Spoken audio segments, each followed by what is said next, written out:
ابو ہریرہ، اسی طرح تمام صحابہ حضور صلی اللہ علیہ وسلم کو دیکھتے تھے اور اس طرح بیٹھتے تھے کبھی محفل میں کہ جیسے سروں پہ پرندے بیٹھے ہوئے ہیں، جیسے سروں پہ پرندے بیٹھے ہوئے ہیں.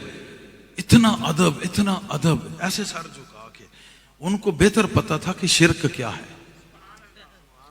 ارے نیک بختو، جو خدا کا پتہ دے رہا ہے وہ تو قاطع شرک ہے. اس سے آگے کوئی اگر اپنا سر جھکا رہا ہے وہ تو اللہ کا احسان جتلا رہا ہے کہ مولا تیرا میرے پہ احسان ہے کہ تو نے اپنا یہ ایک عشق مجھے عطا کیا، پیارے مصطفیٰ کریم کی شکل میں اپنی محبت کا ایک نمونہ عطا کیا کہ میں اس سے محبت کرتا ہوں، ملتا تو ہے. فاتبعونی یحببکم اللہ. اتباع کرو گے محبت سے تو اللہ خود محبت کرے گا. پھر میں بات کہوں گا کہ وہ کون ہے، کیا ہے، کہاں ہے، یہ کسی نے آج تک نہیں جانا. ہاں مصطفیٰ کو سمجھا، مصطفیٰ کو جانا اور انہی سے مانگا، انہی نے دیا. رب نے ان کو دیا اور انہوں نے ہم کو دیا. یہ ان سے مانگنا یہ ایسی کوئی غلط بات نہیں. ہمیں بھی پتہ ہے کہ مالک و مولا اللہ کی ذات ہے.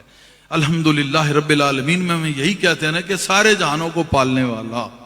لیکن وہ سارے جہانوں کو پالنے والا جو ہے وہ ظاہر کہاں پہ ہوا؟ اگر اس میں محمد کا صدقہ نہ ہوتا تو آج ظاہر یہاں کیا ہوتا، کیا نہ ہوتا.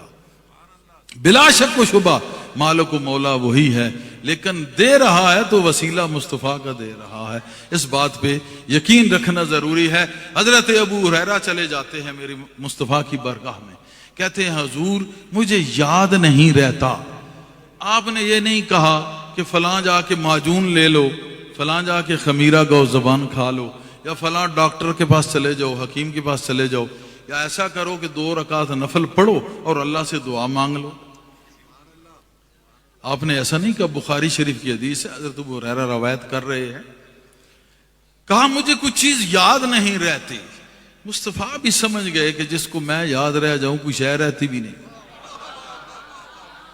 عشق ہی اتنا ہے کہ محمد کافی ہے بس صلی اللہ علیہ وآلہ وصحبہ وسلم. آپ سمجھ گئے کہ اب سینے میں ایک ہی ہے اور کوئی آ نہیں سکتا.